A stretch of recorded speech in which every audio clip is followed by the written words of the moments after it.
नमस्कार, जय श्री राधे, जय श्री कृष्ण, जय श्री स्वस्थानी माता, हर हर महादेव।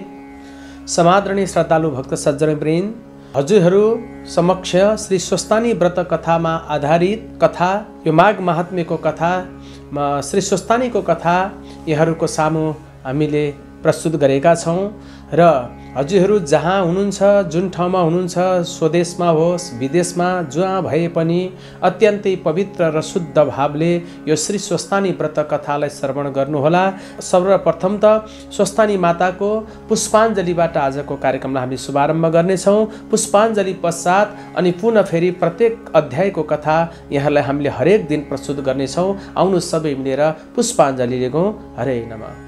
यं ब्रह्मा वरुणेन्द्र रुद्र मरुत स्तुनुवन्ति देवैस्तवैर् वेदैः साङ्गपदाक्रमोपनिषदैर्गायन्ति यं सामगा ध्येनावस्थित तद्गतेन मनसा पश्यन्ति यं योगिनो यस्यन्तं न विदुः सुरासुरगणा देवाय तस्मै नमः। श्रीमच्चन्दन चर्चितो जलवपो शुक्लम्बरा मल्लिका मालालङ्कृत कुण्डला प्रविलसन्मुक्तावली शोभिता सर्वज्ञाननिदान पुस्तकधरा रुद्राक्षमालाधरा वाग्देवी भजनाम्बुजे वसतु मे त्रैलोक्यमाता चिरम्। मुखं करोति वाचालं पंगुं लङ्घयते गिरिं यत्कृपातमहं वन्दे परमानन्दमाधवं। नमो भगवते तस्मै व्यासाय मिततेजसे यस्य प्रसादात् वक्ष्यामि नारायण कथामिमां। नारायणं नमस्कृत्य नरं चैव नरोत्तमं देवीं सरस्वतीं व्यासं ततो जयमुदीरये।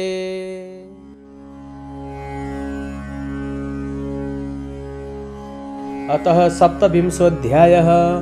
कुमारजी आज्ञा गर्नुहुन्छ, हे अगस्त मुनि, डोलेहरू चन्द्रावती भएका ठाउँमा आएर हे महारानी, हामीले स्वर्गका अप्सरालाई श्री स्वस्थानी परमेश्वरीको व्रत गर्न लागेका देख्यौँ। उनका साथमा हामी पनि पूजा गर्न लाग्यौँ र विलम्ब भयो। क्षमा गर्नुहोस्, तपाईँलाई पनि श्री स्वस्थानी परमेश्वरीको प्रसाद ल्याइदिएका छौँ, लिनुहोस् भनी प्रसाद तिनीहरूले ल्याइदिएका छौ, लिनुहोस् भनेको सुनि चन्द्रावती रिसले चुर भई राता राता आँखा गरे। दारा केटी नागले झैँ निश्वास फेर्दै ठुलो स्वरले गर्जना गर्दै, पापी डोले हो, मलाई यस्ता वनमा एक्लै छाडी व्रत गर्न पछि लाग्यो। सेवकको धर्म यही हो, यस व्रतले तिमीहरूलाई खाना दिन्छ कि के गर्छ त्यो स्वस्थानी भनेकी कहाँ कि देवता हो। आजसम्म सुनेकी पनि थिइन, जानेकी पनि छैन, यसले के गर्न सक्छ। तिमीहरूले मलाई नटेरेका हो, वनमा भएर पो नत्र तिमीहरूको आज के गति हुने थियो। आफूलाई कहिले पुगौँला भन्ने हतार छ, तिमीहरूलाई भने डरसम्म छैन। अपराधी रहेछौ भने पाल्कीबाट निस्की डोलेका हातबाट श्री स्वस्थानी परमेश्वरीका प्रसाद खोसी थुथु र थुकी खुट्टाले कुल्ची फालिदिन्। अब पनि यसै गरौँला कि छिटै लैजाऊ भनी डोलेहरूले डरले थरथर काँप्दै आँखाबाट बरबरी आँसु खसाली केही पनि भन्न नसकी मनले श्री स्वस्थानी परमेश्वरीलाई सम्झे चुप लागे। पाल्की बोकेर हिँडे। लावण्य देशका नजिकै शाली नाम गरेकी एक पवित्र नदी थिइन्। त्यहाँ पुगी आधा नदी तर्न लाग्दा श्री स्वस्थानी परमेश्वरीलाई निन्दा गरेको हुनाले आकाशमा चौधुवा टाङ्गे जस्तै मेघ घुरिए। मुसलधारे पानी पर्यो, ठुलो हुरी बतास चल्यो र नदीको पुल भत्की चन्द्रावती पाल्कीबाट खसी शाली नदीमा परिन्। डोलेहरू श्री स्वस्थानी परमेश्वरीका प्रभावले दिव्य रूपले आनन्दले शिवपुरीमा गई बसे। जो मनुष्य श्री स्वस्थानी परमेश्वरीको व्रत गर्ला त्यसले त्यो पदवी पाउला। त्यसपछि चन्द्रावती ब्राह्मणी महापातकी भई जलभित्र परिरहिन्। जुन दिनदेखि चन्द्रावती खसिन् उसै दिनदेखि साली नदी बग्न छाडिन्। माझीहरूले त्यो देखेर यो के आश्चर्य भयो, यस नदीमा कुनै ग्रह आयो वा नाग बस्यो कि अथवा देशका कहीँ उत्पात हुन लाग्यो। यो कुरो राजा कहाँ गए जाहेर गर्नु पर्छ भनी राजा दरबारमा गई बिन्ती गरे, हे महाराज, साली नदी बगिनन् स्थिर भएकी छन्।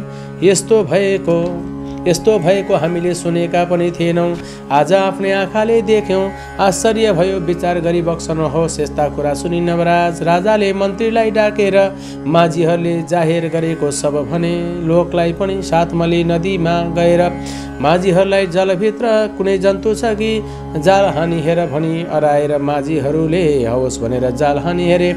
चन्द्रावती त्यसमा अल्झी आइन्। त्यसबेला चन्द्रावती कस्ती थिइन् भने शरीरमा कुष्ठ हुनाले हात पाउ झरेकी, शुद्धि केही नभएकी, हिलाले गाडिएको मुडो जस्तो। यस्ती चन्द्रावतीलाई देख्दा यही वस्तु हो भनी ठहर्याउन नसके।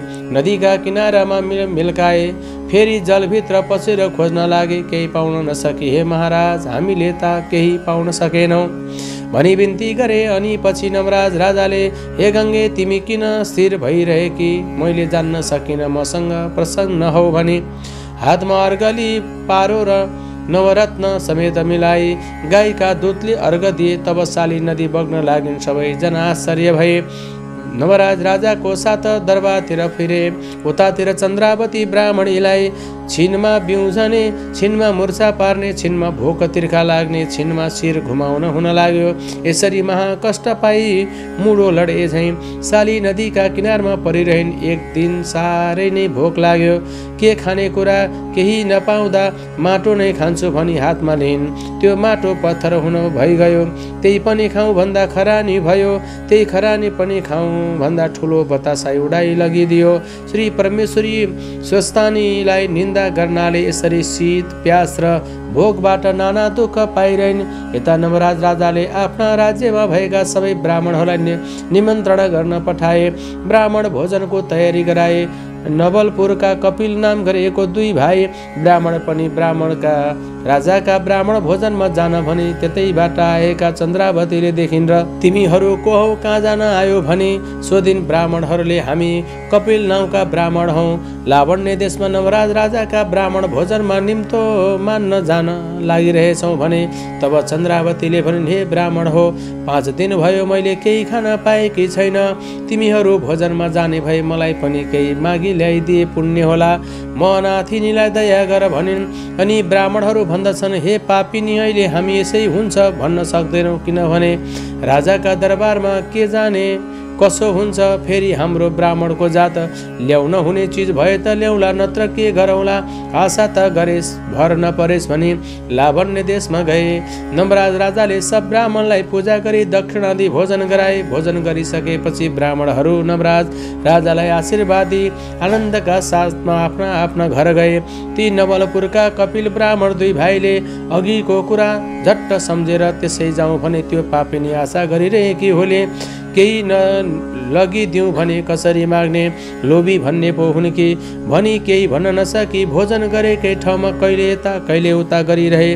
ती ब्राह्मणले यसो गरेको गोमा रानीले देखिन् र भण्डारेलाई डाकी, हे भण्डारे, ती ब्राह्मणहरूले खान पाएनन् कि सन्तोष भएन के कारणले हो, गएर सोध भनिन्। भण्डारेले हवस् भनी, हे ब्राह्मण हो, तपाईँहरूले खाना पाउनु भएन कि अथवा सन्तोष भएन, इच्छा भए फेरि भोजन गर्नुहोस् भन्दा उनीहरू भन्दछन्, हे भण्डारे, महाराजका कृपाले हामीले इच्छापूर्ण भोजन गऱ्यौँ, सन्तुष्ट पनि भयौँ। तर हामी यहाँ हुँदा साली नदीका किनारमा शरीरमा कुष्ठ भएकी, हात पाउ झरेकी कोही स्त्री जाति देखी र कहाँ जान्छौ भनी सोधी। हामीले राजाका ब्राह्मण भोजनमा जान्छौँ भन्यौँ र उसले तिमीहरू भोजनमा जाने भए मलाई पनि केही ल्याइदिए धर्म होला। 5 दिन भयो अन्न पानी मुखमा परेको छैन भनेकी थिए, त्यसैले अब त्यसै जाउँ भने यो आशा गरिरहेकी होले।